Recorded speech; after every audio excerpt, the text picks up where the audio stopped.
Bienvenue à notre première session d'études bibliques. Mon nom est Ronald Stenfield pour vous servir. Vous savez que Dieu, dans sa souveraineté, a choisi d'utiliser des mots pour nous communiquer à nous, son peuple, ses enfants, ses créatures. La Bible est la parole de Dieu. Mais la meilleure façon d'étudier la Bible, c'est de prendre les mots pour ce qu'ils signifient. Vous savez, une lecture littérale de la Bible donne plus de rendement. Nous commençons notre première session avec la première phrase de la Bible, le premier verset du premier livre de la Bible, autrement dit Genèse chapitre 1er, verset 1er. Quand la Bible nous dit au commencement Dieu créa les cieux et la terre, cela signifie tout simplement qu'il y eut un moment où Dieu décida de mettre en action son plan directeur et il a commencé à créer la terre et les cieux. Oh, les cieux, c'est la terre.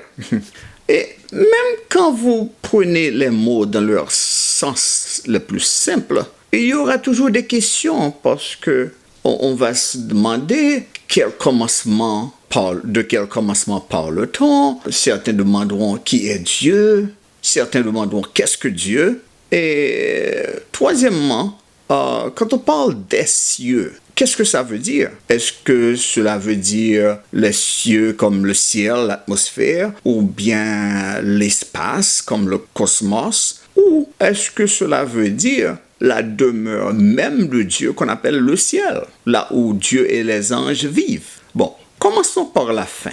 Quels cieux? De quels cieux Dieu parle-t-il dans la Bible?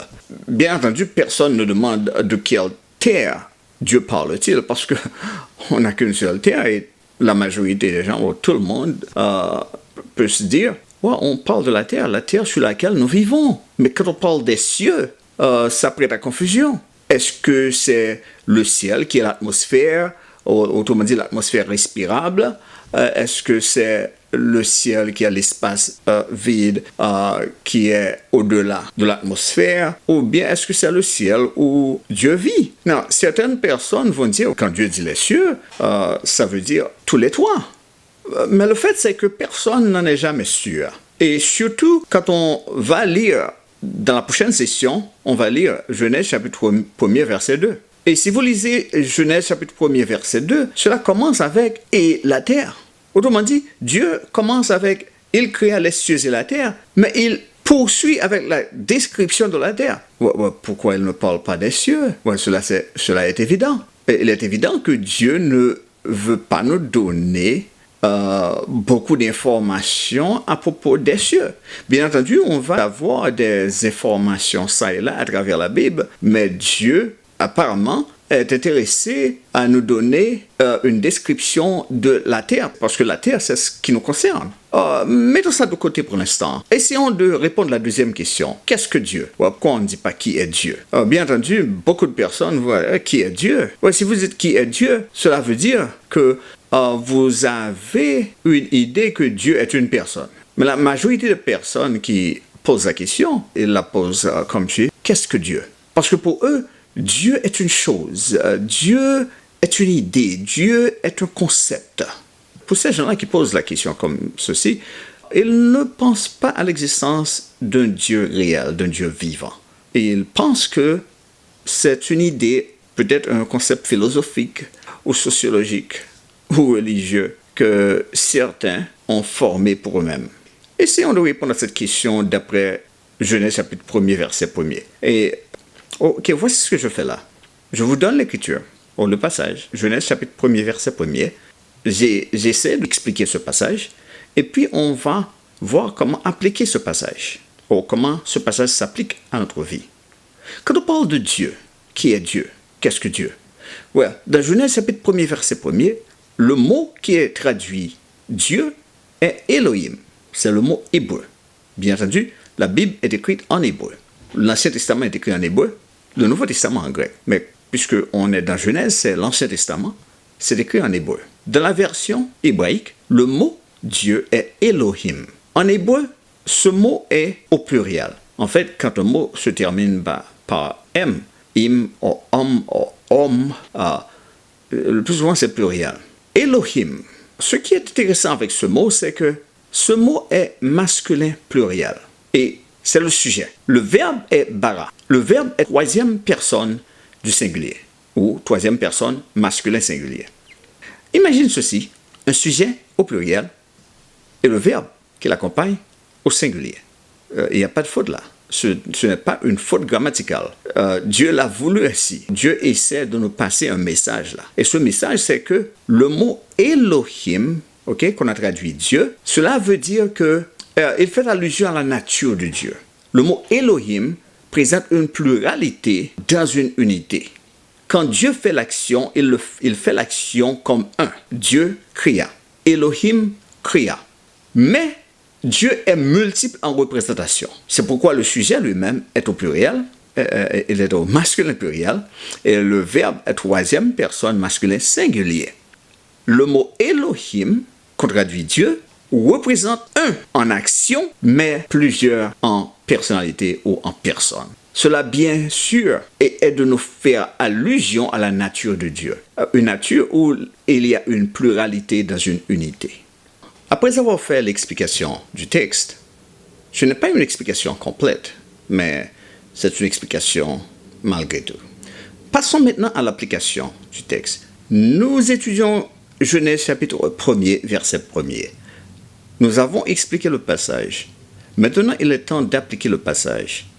Et à cet effet, nous posons la question suivante. Comment le fait de savoir que Dieu a tout créé nous affecte dans notre vie quotidienne? Nous qui avons reçu le message, nous qui le croyons. Dieu Yahweh veut établir une relation avec ses enfants. Et pour cela, il nous a donné la Bible. Genèse chapitre 1er, verset 1er transmet un puissant message. Quel est ce message? Ce message a plusieurs volets. Premièrement, Dieu seul a le pouvoir de créer. Ça, c'est extraordinaire. Mais qu'est-ce que ça veut dire? Dieu seul a le pouvoir ou la puissance créative. Bien sûr, il a créé les cieux et la terre. C'est quelque chose que personne n'a fait auparavant. Et c'est quelque chose que personne d'autre ne puisse faire. Et pour démontrer sa puissance, plus tard, il les détruira et il les reconstruira. Il va en créer de nouveaux cieux et une nouvelle terre. C'est ça la puissance créative de Dieu. Il peut faire et défaire. Lui seul peut faire ça. Et il peut également faire d'autres choses. D'autres choses qu'il est impossible à quiconque d'autre de faire. Par exemple, Dieu seul peut arrêter la marche du soleil.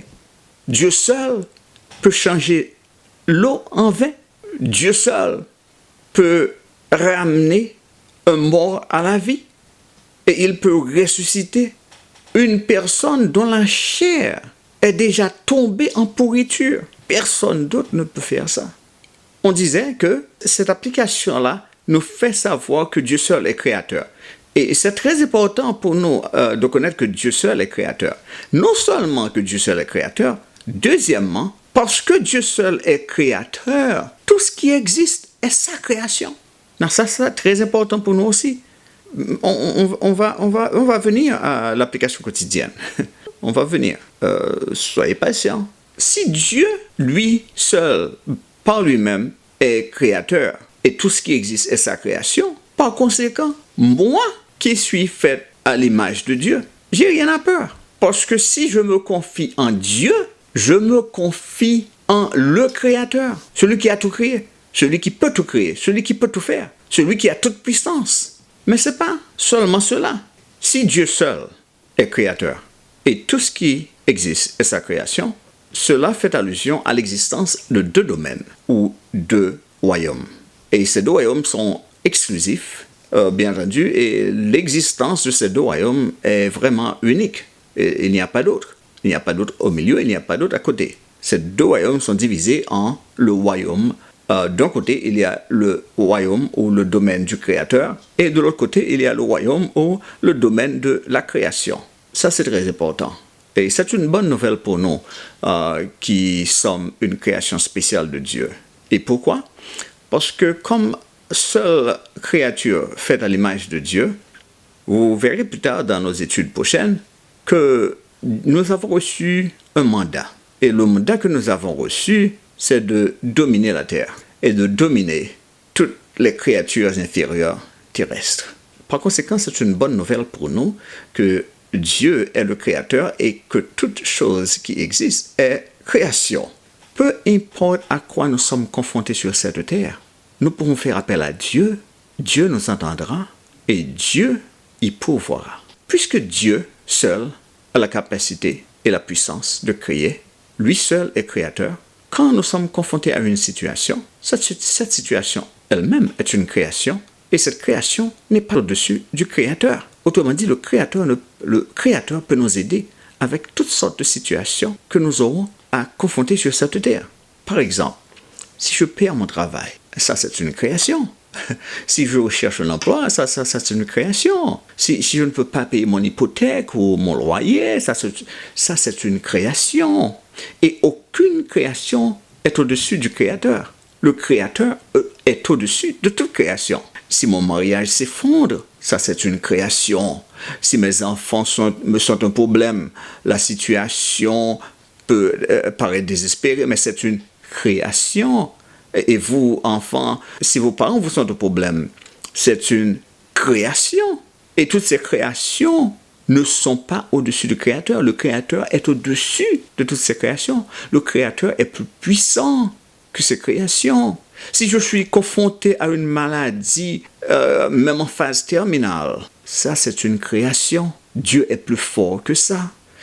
Si je me trouve dans une mauvaise situation, que ce soit une situation d'abus domestique, une situation ou bien de violence domestique, une situation de trafic humain ou quelque chose de ce genre, un abus physique, émotionnel, mental, psychologique ou même sexuel, ou toute autre situation, tout cela est une création. Et Dieu est plus puissant que tout cela.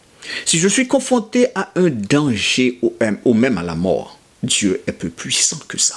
Si je souffre d'une sorte de dépendance, certains ont une dépendance de nourriture, de la drogue, de l'alcool ou du sexe, mais tout cela, Dieu est plus puissant que ça. Toutes ces activités appartiennent au domaine de la création et le domaine de Dieu domine le domaine de la création. Le Créateur peut me délivrer de tout cela. Et pourquoi? Parce que le Créateur est au-dessus de sa création. Ainsi, la première ligne de la Bible est très réconfortante. Parce que cette première ligne me met entre les mains d'un puissant Créateur, celui qui a fait les cieux et la terre, et pour qui rien n'était possible. Parce qu'il peut tout faire. Il peut faire et défaire et refaire. Bon, toi qui regardes cette étude, crois-tu cela? Si tu crois, qu'il te soit fait en mesure de ta foi. Et maintenant, posons quelques questions que certaines personnes se posent souvent. Et la première question, c'est la question, si Dieu a tout créé, qui a créé Dieu? Bon, la réponse est la suivante. Nous sommes les créatures de Dieu. Nous sommes des créatures de Dieu. Et tant que créatures, la seule conscience que nous avons, c'est celle de notre propre existence et aussi celle de l'existence de Dieu. Et en plus de cela, il y a un seul créateur. Et ce créateur est Dieu lui-même. Si Dieu est le créateur et il est le seul, et toute chose qui existe en dehors de Dieu est créature, par conséquent, Dieu lui-même ne peut avoir de créateur et il ne peut se créer lui-même. Supposons que quelqu'un fait un gâteau. La personne qui fait le gâteau ne peut pas se faire en même temps que le gâteau. La personne qui fait le gâteau doit exister avant le gâteau. Si la personne qui fait le gâteau existe au moment où le gâteau se fait, il y a un problème existentiel. Peut quelqu'un se créer lui-même? Moi, je suis curieux aussi de savoir comment Dieu existe. Je pense que c'est une curiosité normale. Mais le problème, c'est que on ne peut même pas faire ça. Parce que Dieu, qui est créateur, il crée. Mais il ne s'est pas créé lui-même. Et puisque toutes les informations que nous avons, c'est Dieu qui nous les a donnés, nous n'avons pas d'informations sur qui a créé Dieu ou si Dieu a créé. De notre part, Dieu n'a pas été créé parce qu'il est le créateur. Et puisque nous avons déliminé deux domaines, le domaine de la création et le domaine du créateur, en conclusion, Dieu est créateur et ne peut être créé. C'est la réponse à la question. Dieu n'a pas été créé. Deuxième question, si le nom de Dieu est Elohim et qu'il est pluriel, y avait-il d'autres dieux avec Dieu avant la création? Et la réponse est non.